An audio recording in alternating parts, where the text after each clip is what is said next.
Bismillahirrahmanirrahim. Assalamualaikum warahmatullahi wabarakatuh. Selamat siang. Salam sejahtera bagi kita sekalian. Shalom, Om Swastiastu, Namo Buddhaya, salam kebajikan, rahayu-rahayu. Saudara-saudara sekalian, para anggota Kabinet Merah Putih yang saya hormati dan saya banggakan, Wakil Presiden yang saya hormati, para Menko, Ketua Dewan Ekonomi Nasional, para Ketua Badan, Panglima TNI, Kapolri, Jaksa Agung yang saya hormati, Kepala BIN. Saudara-saudara sekalian, sekarang saya kira adalah suatu momen bersejarah. Ini adalah sidang kabinet paripurna pertama yang saya pimpin. Kabinet yang kita sepakati, kita beri nama Kabinet Merah Putih untuk menjadi suatu simbol persatuan, simbol kebersamaan, simbol kebangsaan. Saya terus-menerus sudah beberapa tahun ini maju ke hadapan rakyat Indonesia, kepada semua pemimpin politik, pemimpin masyarakat, pemimpin agama, pemimpin pengusaha. Saya terus-menerus menekankan pentingnya persatuan. Sumber kunci keberhasilan kebangkitan suatu bangsa dalam sejarah manusia berabad-abad, kuncinya adalah bila elitnya bisa kerjasama, bila elitnya bersatu. Persatuan ini artinya adalah kita bisa sepakati mana adalah kepentingan nasional yang inti, mana adalah kepentingan nasional yang vital bagi kelangsungan hidup bangsa kita. Kita masing-masing punya kepentingan politik masing-masing. Kita masing-masing punya kepentingan kelompok masing-masing. Tapi manakala kita sudah bicara tentang bangsa dan negara, kita harus sepakati kepentingan nasional yang vital. Saya meyakini bahwa kepentingan nasional vital kita tentunya harus kita sepakati adalah kemerdekaan dan keutuhan NKRI. Keutuhan Negara Kesatuan Republik Indonesia. Dan untuk menjamin keutuhan dan kelangsungan hidup Negara Kesatuan Republik Indonesia, kita harus dengan handal, dengan cerdik, dengan pandai bisa menjaga dan mengelola kekayaan bangsa kita. Hanya apabila kita bisa menjaga dan mengelola dengan baik semua kekayaan kita, hanya dengan demikian kita bisa memberi pelayanan kepada rakyat kita. Kita bisa memberi kebutuhan hidup rakyat kita. Kita bisa membayar segala keperluan suatu negara modern Dan di antaranya tentunya adalah menjamin kedaulatan bangsa. Saya ingatkan saudara-saudara sekalian, jangan sampai kita lupa dengan Undang-Undang Dasar kita sendiri, Undang-Undang Dasar 1945, yang jelas dalam pembukaannya tertera tujuan-tujuan nasional kita, di mana tujuan-tujuan nasional kita sangat jelas oleh pendiri-pendiri bangsa kita. Tujuan pertamanya adalah melindungi segenap bangsa Indonesia dan seluruh tumpah darah Indonesia. Ini tujuan nasional yang pertama. Untuk kita survive. Karena itu kita perlu memikirkan apakah kita sudah cocok atau tidak investasi kita kepada pertahanan bangsa Indonesia. Kedua, tentunya memajukan kesejahteraan umum. Saya katakan berkali-kali bahwa negara yang merdeka, rakyatnya harus merasakan kemerdekaan. Janganlah kita bangga menjadi anggota G20 kalau rakyat kita masih banyak yang miskin, masih banyak yang lapar. Mencerdaskan kehidupan bangsa mutlak. Pendidikan bagi kita adalah prioritas yang sangat tinggi. Saya kira ini terlihat komitmen kita kepada pendidikan. Kalau tidak salah, alokasi kita dalam anggaran 2025 untuk pendidikan salah satu tertinggi, Pak. Mungkin selama sejarah kita. Untuk pertama kali kita sudah 25%, Pak, Bu, ya. 20.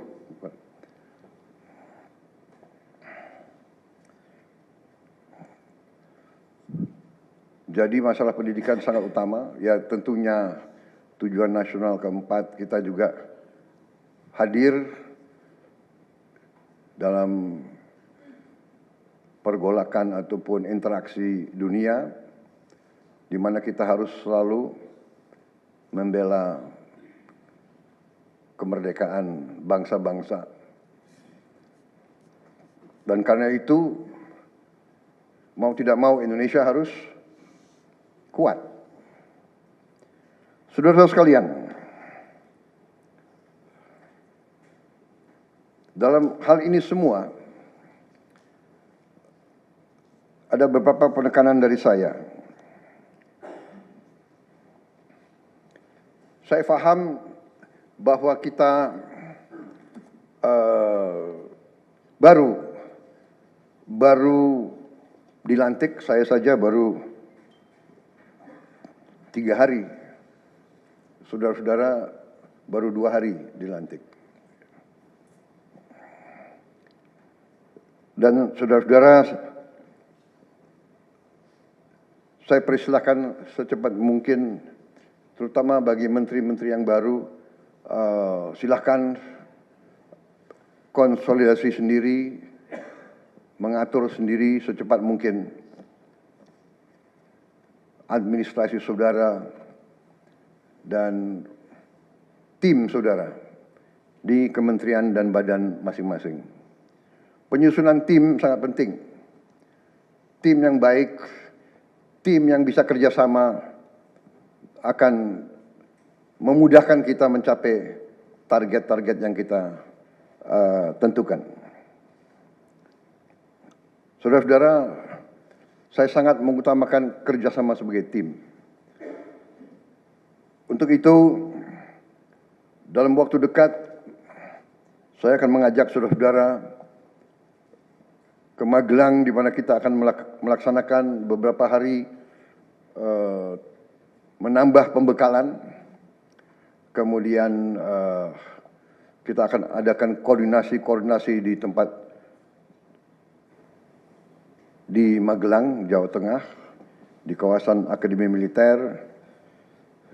Hal itu saya nilai akan membawa banyak manfaat, karena sesungguhnya lahirnya Republik kita memang proklamasi di Jakarta, tetapi ujian proklamasi berada di daerah-daerah di mana pejuang-pejuang kita melaksanakan perebutan kemerdekaan secara fisik. Dan daerah Magelang merupakan suatu sentra perlawanan kita terhadap penjajah. Mulai ratusan tahun dikenal sebagai daerah perjuangannya Pangeran Diponegoro di antara 5 gunung. Itu saya kira cukup membawa suatu aura tradisi keberanian, tradisi heroisme, tradisi cinta tanah air. Saudara-saudara sekalian, jumlah anggota kabinet kita sebanyak 48 menteri. Juga ada badan-badan yang sangat strategis. Ini memang lebih banyak dari pemerintah sebelumnya. Jumlah ini saya sadari memang bisa dianggap tergolong besar. Tapi memang bangsa kita bangsa yang besar. Kita tidak dapat pungkiri bahwa kita negara keempat terbesar di dunia dari jumlah penduduk. Dari luas wilayah, kita luasnya sama dengan Eropa Barat. Di mana Eropa itu terdiri dari 27 negara. Kita satu negara. Mengelola Eropa itu membutuhkan 27 menteri keuangan, 27 menteri pertahanan, 27 menteri dalam negeri. Saudara-saudara, kita seluas Eropa. Saudara-saudara sekalian, kita juga memilih sistem politik demokratis. Kalau kita negara otoriter, mungkin kita cukup menjalankan semua dengan jumlah penduduk yang sedikit. Jadi saudara-saudara, ini tidak masalah. Yang penting kita bekerja dengan efisien. Yang penting kita tidak bekerja dengan seenaknya. Saya minta Menteri Keuangan, saya minta semua Menko, saya minta semua menteri telusuri lagi alokasi APBN. Pelajari lagi DIPA, pelajari lagi. Saya minta detail. Kegiatan-kegiatan yang terlalu seremonial, terlalu banyak seminar, terlalu banyak sarasehan, terlalu banyak konferensi, terlalu banyak perjalanan luar negeri, mohon dikurangi. Kita harus memberi contoh. Fokus kita adalah pembangunan ekonomi, kesejahteraan rakyat ke dalam. Jangan mengada-ada. Studi banding belajar pramuka ke negara lain. Ya. Saya minta efisien. Saudara-saudara, kalau saudara perhatikan dalam pemerintahan yang saya bentuk, saya perkuat kepala staf kepresidenan. Saya perkuat itu. Saya ada tambah lagi Badan Pengendalian Pembangunan dan Investigasi Khusus. Tugas mereka adalah memonitor semua program, semua proyek yang kita akan lancarkan. Saya juga membentuk suatu badan baru, Badan Percepatan Pengentasan Kemiskinan. Badan ini akan mempelajari, akan mengikuti semua program-program perlindungan sosial, semua program-program bantuan ke bagian golongan rakyat yang masih perlu bantuan, intervensi. Bukan saya ingin mencampuri pekerjaannya kementerian-kementerian, tidak. Tapi saya ingin membantu. Di mana ada bottleneck, di mana ada kesulitan, segera kita atasi. Marilah kita jujur mengakui bahwa birokrasi di kita sangat terkenal. Sangat terkenal ribetnya, sangat terkenal lambatnya. Bahkan ada pembicaraan oleh rakyat kita bahwa birokrasi pemerintah kita sering mempersulit, bukan mempermudah keperluan rakyat. Bahkan ada yang mengatakan kalau bisa dibikin sulit, kenapa dibikin mudah? Ya, ini saya minta menteri-menteri sekarang, mari kita lebih berani, mari kita lebih tidak ragu-ragu untuk memberi pelayanan yang terbaik kepada rakyat kita. Jangan ragu-ragu kalau saudara tidak puas dengan pejabat-pejabat di bawah Anda, laporkan, segera kita ganti. Begitu banyak orang yang mau mengabdi. Tidak ada orang di sini yang kebal, yang tidak patuh, tidak bekerja keras untuk bangsa dan negara dan rakyat. Saudara saya beri wewenang, copot segera. Suruh tinggal di rumah aja, daripada bikin susah kita. Saudara-saudara sekalian, saya kira dalam waktu dekat saudara-saudara akan segera menyiapkan program kerja saudara masing-masing. Saya beri kesempatan segera, dan sewaktu-waktu terus saya akan panggil koordinasi. Tadi pagi sebelum sidang kabinet saya sudah koordinasi sama beberapa menteri, dengan Jaksa Agung, dengan BPKP, dan besok pun kita akan lanjutkan. Ada beberapa pengarahan dari saya, Menteri Bappenas, pastikan semua program dan kegiatan di semua kementerian lembaga mempunyai kontribusi yang signifikan, terukur, dan saling bersinergi. Pelajari kembali semua proyek. Jangan ada proyek yang mercusuar. Semua ditujukan kepada yang saya sampaikan pada pidato saya di depan Majelis Permusyawaratan Rakyat pada hari pelantikan saya. Kita harus swasembada pangan. Itu prioritas dasar karena situasi global. Perang besar bisa pecah setiap saat. Kita harus jamin kemampuan kita memberi makan rakyat kita sendiri. Swasembada energi mutlak. Kita bersyukur kita punya sumber alam yang sangat besar. Kita sekarang tidak boleh ragu-ragu memanfaatkannya sebaik-baiknya.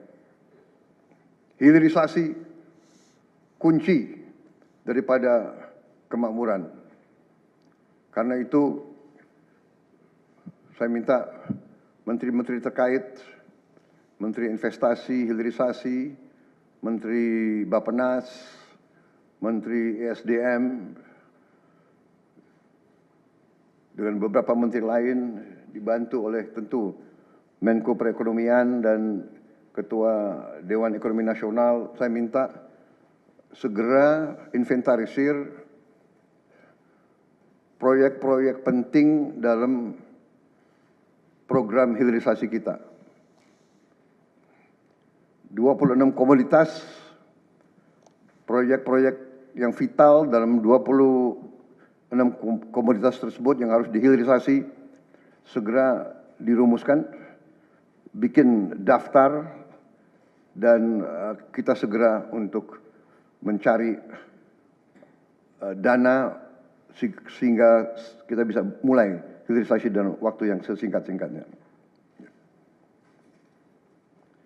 Kemudian program makan bergizi, Kepala Badan Gizi Nasional dan semua KL untuk siapkan segera kita mulai dengan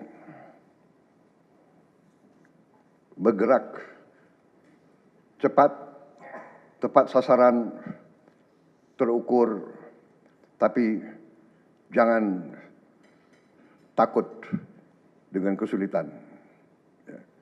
Saya masih mendengar beberapa tokoh meragukan kemampuan kita untuk laksanakan itu. Saya tidak katakan bahwa ini bisa selesai dalam 1 minggu, 2 minggu, atau 3 bulan. Tidak ada di antara kita yang punya tongkat Nabi Sulaiman. Tapi kita bisa berhitung, kita bisa mengelola, kita bisa alokasi dana, kita bisa kerahkan sumber daya. Dan kita akan mencapai target yang kita tentukan. Saya hakul yakin, saya pertaruhkan kepemimpinan saya. Bagi saya, makan bergizi untuk anak-anak dan ibu hamil ini adalah strategik. Yang tidak mendukung hal ini, silahkan keluar dari pemerintah yang saya pimpin. Kita satu tim, harus yakin semuanya. Ini bagian daripada rencana kebangkitan bangsa Indonesia. Dan sesudah itu, tentunya yang saya katakan pendidikan sangat mutlak. Saya sudah panggil Menteri Pendidikan Tinggi, Sains dan Teknologi dan Menteri Pendidikan Dasar Menengah. Kita sudah mempunyai gambaran besar bagaimana kita segera akan menyentuh semua anak-anak kita. Kita akan gunakan teknologi untuk mempercepat membawa pendidikan kepada anak-anak kita.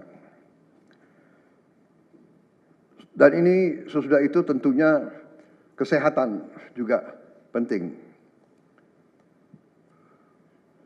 Demokratisasi yang paling cepat, yang paling dirasakan oleh rakyat adalah pendidikan dan kesehatan.